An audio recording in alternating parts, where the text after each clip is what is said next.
वक्फ board वो है जो आपके बाप दादाओं की जमीन के ऊपर कब्जा करने के लिए बनाया गया। वक्फ बोर्ड वो है जो आपके बच्चों के भविष्य के लिए, जो आप अपनी पूंजी से पाई से बुनियाद जोड़ते हैं, उसके ऊपर कैसे कब्जा किया जाए वो सोच विचार करता है। सरकारी संस्थाओं पे कैसे कब्जा किया जाए वो सोचता है। महाकुंभ जैसे पवित्र स्थान पे कैसे कब्जा किया जाए वो सोचता है। पहली संसद भवन पे कैसे कब्जा किया जाए वो सोचता है। वक्फ बोर्ड का जो सोच है वो है। लेकिन एक सनातनी हिंदू की सोच ये है, एक सच्चे देशभक्त की सोच ये है कि हमारे देश के अंदर हमारे भविष्य, हमारी पीढ़ी कभी भी वो दौड़ ना देखे जो हमारे पूर्वजों ने पाकिस्तान बंटवारे के वक्त देखा था। किसको गुमराह करने की बात हो रही है? जो घर नल से जल की योजना ले रहा होगा, जो सुकन्या योजना का लाभ ले रहा होगा, जो आवास योजना का लाभ ले रहा होगा, वो 9 लाख एकड़ जमीन दान में देगा। आप मुझे बताइए। आप कह रहे हैं कि वक्फ बोर्ड क्या है क्या नहीं है आपके हिसाब से, लेकिन उनके हिसाब से ये है कि वक्फ बोर्ड अल्लाह के नाम पर दी गई जमीन है। आप अल्लाह के नाम पर दी गई जमीन को आप छीन रहे हैं। तो फिर एक बार बताओ, ये भीख क्यों मांग रहे हो? आवास योजना के तहत, उद्यमी योजना के तहत, मुद्रा योजना के तहत, सुकन्या योजना के साथ, बेटी बचाओ बेटी पढ़ाओ के तहत, कृषि कल्याण के तहत ये भीख क्यों मांग रहे हो सरकार से? अगर तुम्हारे में गुदा है 9 लाख एकड़ दान करने का,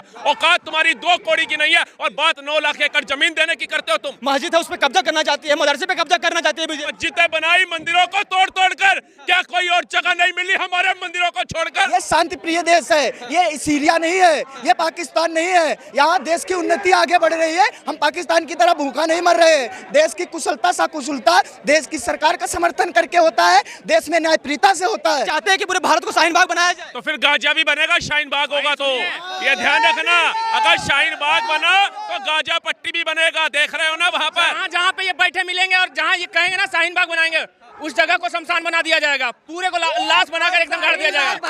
हल्के में ले रहे हैं जी, हल्के में ले रहे हैं। एक को चुनकर मारेंगे।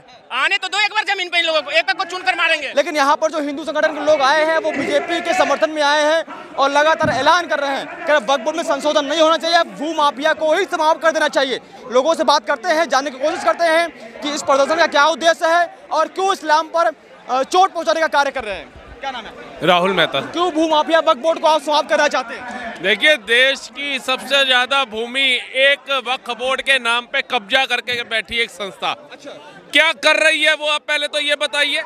क्यों नहीं खत्म होनी चाहिए? कितने अस्पताल बनाने का काम किया उसने, कितने विश्वविद्यालय बनाने का काम किया, कितने नीडी लोगों को उसने घर देने का काम किया, आप बताइए। सिर्फ कब्जे पे कब्जा करना जिस वक्त बोर्ड का उद्देश्य हो तो सनातन धर्म, सनातनी की एकता बनती है, उसको खत्म कराया जाए। आपकी जमीन है, आप अपने हिसाब से उस पर कार्य करेंगे ना। अब वो वक्फ बोर्ड मुसलमानों की जमीन है, करे मुसलमानों की जमीन है, तो आप उस हिंदू को क्या लेना देना है उस जमीन से? जो भिखारियों की तरह जो अपने आप को असहाय बोल के 80 करोड़ की लाइन में लगा होगा, वो 9 लाख एकड़ जमीन दान में देगा, आप बताइए। जो घर नल से जल की योजना ले रहा होगा, जो सुकन्या योजना का लाभ ले रहा होगा, जो आवास योजना का लाभ ले रहा होगा, वो 9 लाख एकड़ जमीन दान में देगा, आप मुझे बताइए। ये किसको गुमराह करने की बात हो रही है? जब CA NRC का बिल आता है तब ये लोग सड़कों पे उतर जाते हैं, अपने 10 से 15 साल पुराने पेपर तक नहीं दिखाते, लेकिन मुगलों काल के पेपर इनके पास आ गए क्या? जो मुसलमान यहाँ से पाकिस्तान भाग गया उनके पेपर इनके पास पड़े हैं, लेकिन 10 से 15 साल पुराने किसी मुसलमान को बोल दो अपने CA NRC के तहत पेपर दिखा तो कहता है वो पेपर कहाँ से आएंगे। तो ये देश के ऊपर कब्जा करने की बात नहीं है। तो क्या वक्फ बोर्ड का उद्देश्य अगर हमारी भाषा में समझा जाए तो 98वां इस्लामिक कंट्री बनाने का तो नहीं है? आप बताइए। मतलब ये नहीं हुआ ना कि मुसलमानों की जमीन को आप भू माफिया बोर्ड साबित कर? मुसलमान की जमीन कैसे हो गई जब पाकिस्तान अपना हिस्सा ले लिया? मतलब 2 भाइयों में बंटवारा हो गया, अपना हिस्सा लेने के बाद कह रहा है दूसरे के हिस्से में भी मेरा राइट है। मूर्ख बनाया जा रहा है हिंदुओं को, और जितनी शक्तियां कांग्रेस कार्यकाल में वक्फ बोर्ड को दे दी गई उसका हम चाहते हैं खात्मा हो। कांग्रेस को इतना है अपने बाप दादों की जो पूंजी थी दान कर दे वक्फ बोर्ड को, हमें कोई दिक्कत नहीं है। अभी इससे 12 दिन पहले यहाँ में मुसलमान भी आए थे, उन्होंने कहा कि वक्फ बोर्ड जो संशोधन हो रहा है उसको बंद कर देना चाहिए, क्योंकि देखिए जिस प्रकार से बीजेपी लगातार इस्लाम पे हमला कर रही है ये देश के लिए बहुत घातक होगा। बीजेपी इस्लाम पे खतरा कर रही है तभी इनको सारी योजनाओं का लाभ दे रही है। यहाँ कितने पत्रकारों को लाते घूसे खाते देखा, आप बताइए। किसी एक हिंदू समाज के बंदे ने अगर किसी पत्रकार के साथ अवहीनता की कुछ किया देखा आपने? लेकिन जब उनके बीच में पत्रकार गए थे तो वो धक्के खा रहे थे, पीछे से बाल खींचे जा रहे थे, कितनी वीडियो वायरल हुई थी। क्या ये एक सामाजिक कार्यकर्ता हो या सामाजिक व्यक्ति हो उसका ये कर्तव्य बनता है क्या? आप बताइए यहाँ आपको कितने बच्चे कितनी महिलाएं दिख रही है? सारे पुरुष, क्योंकि हम अपने बच्चों का भविष्य मजबूत करने के लिए यहाँ उतरे हैं। मैंने और देखा था उस प्रदर्शन में, क्योंकि वहाँ पे मैं उस प्रोटेस्ट में आया था। मैंने लोगों से बात किया तो लोगों को पता नहीं था कि वक्फ बोर्ड होता क्या है। इतने लोग यहाँ पे खड़े हैं, सबको पता है वक्फ बोर्ड क्या है? मेरे से पूछ लो, आप इनसे पूछो, किससे पूछना चाहोगे? आप यहाँ तमाम लोगों के पास माइक ले जाओ, हर बंदा बता देगा वक्फ बोर्ड। वक्फ बोर्ड वो है जो आपके बाप दादाओं की जमीन के ऊपर कब्जा करने के लिए बनाया गया। वक्फ बोर्ड वो है जो आपके बच्चों के भविष्य के लिए, जो आप अपनी पूंजी से पाई से एक बुनियाद जोड़ते हैं, उसके ऊपर कैसे कब्जा किया जाए वो सोच विचार करता है। सरकारी संस्थाओं पे कैसे कब्जा किया जाए वो सोचता है। महाकुंभ जैसे पवित्र स्थान पे कैसे कब्जा किया जाए वो सोचता है। पहली संसद भवन पे कैसे कब्जा किया जाए वो सोचता है। वक्फ बोर्ड का जो सोच है वो है। लेकिन एक सनातनी हिंदू की सोच ये है, एक सच्चे देशभक्त की सोच ये है कि हमारे देश के अंदर हमारे भविष्य, हमारी पीढ़ी कभी भी वो दौड़ ना देखे जो हमारे पूर्वजों ने पाकिस्तान बंटवारे के वक्त देखा था। ये लोग कहते हैं बंटवारा हो गया। क्या बंटवारा ऐसे हो गया था? कितने लाख पूर्वजों की हमारी गर्दनें काटी गई, तब बंटवारा मिला हमारे को। ये हर बार सिर्फ देश हित की। आप कह रहे हैं कि वक्फ बोर्ड क्या है क्या नहीं है आपके हिसाब से, लेकिन उनके हिसाब से ये है कि वक्फ बोर्ड अल्लाह के नाम पर दी गई जमीन है। आप अल्लाह के नाम पर दी गई जमीन को आप छीन रहे हैं, बताइए। तो फिर एक बार बताओ, ये भीख क्यों मांग रहे हो? आवास योजना के तहत, उद्यमी योजना के तहत, मुद्रा योजना के तहत, सुकन्या योजना के साथ, बेटी बचाओ बेटी पढ़ाओ के तहत, कृषि कल्याण के तहत, सुकन्या योजना के तहत ये भीख क्यों मांग रहे हो सरकार से? अगर तुम्हारे में गुदा है 9 लाख एकड़ दान करने का, औकात तुम्हारी 2 कौड़ी की नहीं है और बात 9 लाख एकड़ जमीन देने की करते हो तुम। ये भूमि राम की है, ये भूमि कृष्ण की है, ये वक्फ बोर्ड की नहीं है किसी। जो 9 लाख एकड़ से जो जमीन है वो कहाँ से आई वक्फ बोर्ड के पास? ये बताए ना वक्फ बोर्ड। यही तो मोदी सरकार कह रही है। संशोधन किस लिए किया जा रहा है? इसलिए किया जा रहा है, पत्रकार महोदय बुरा मत मानना, जिस आवास में आप रहते हैं ना उस पर भी वक्फ बोर्ड आकर के उंगली रख देगा, आपके पास कोई जवाब नहीं है। कह रहे हैं कि मस्जिद है उस पर कब्जा करना चाहती है, मदरसे पे कब्जा करना चाहती है बीजेपी। अरे मस्जिद है जो मंदिर तोड़ तोड़ करके बनाए थे उस पे करेंगे। हम कहते हैं मस्जिदें बनाई मंदिरों को तोड़ तोड़ कर, क्या कोई और जगह नहीं मिली हमारे मंदिरों को छोड़कर? पूछिए इनसे। रानी झांसी मार्ग पे महारानी लक्ष्मीबाई, रानी झांसी की मूर्ति नहीं लगने दिया इन्होंने, यही झंडे वालन के पास में।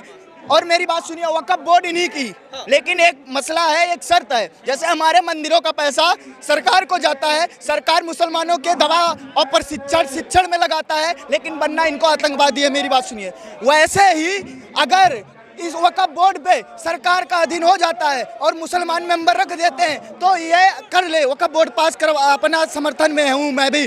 लेकिन अगर वक्फ बोर्ड मुसलमानों के अधीन रहा और ये अपना सरिया चलाते रहे तो भैया इजराइल बन जाएंगे हम, और इनको गाजा बना देंगे। बता रहे हैं, बातें कर रहे हैं आप, इजराइल कैसे बन जाएंगे? इजराइल बन जाएंगे भाई साहब। ये शांति प्रिय देश है, ये सीरिया नहीं है, ये पाकिस्तान नहीं है। यहाँ देश की उन्नति आगे बढ़ रही है, हम पाकिस्तान की तरह भूखा नहीं मर रहे। देश की कुशलता कुशलता देश की सरकार का समर्थन करके होता है, देश में न्यायप्रियता से होता है। ये अगर तुम सोचो कि हम देश में उत्पात मचाएंगे, बाहर का कोई प्रधानमंत्री आता है तो देश का शाहीन बाग बना देंगे, ये नहीं चलने वाला। ये नया भारत है, घर में घुस के मारने जानते हैं। लेकिन अभी बरेली के मौलवी है वो कह रहे हैं कि जिस प्रकार अगर वक्फ बोर्ड में संशोधन हुआ तो पूरे देश को शाहीन बाग बना देंगे।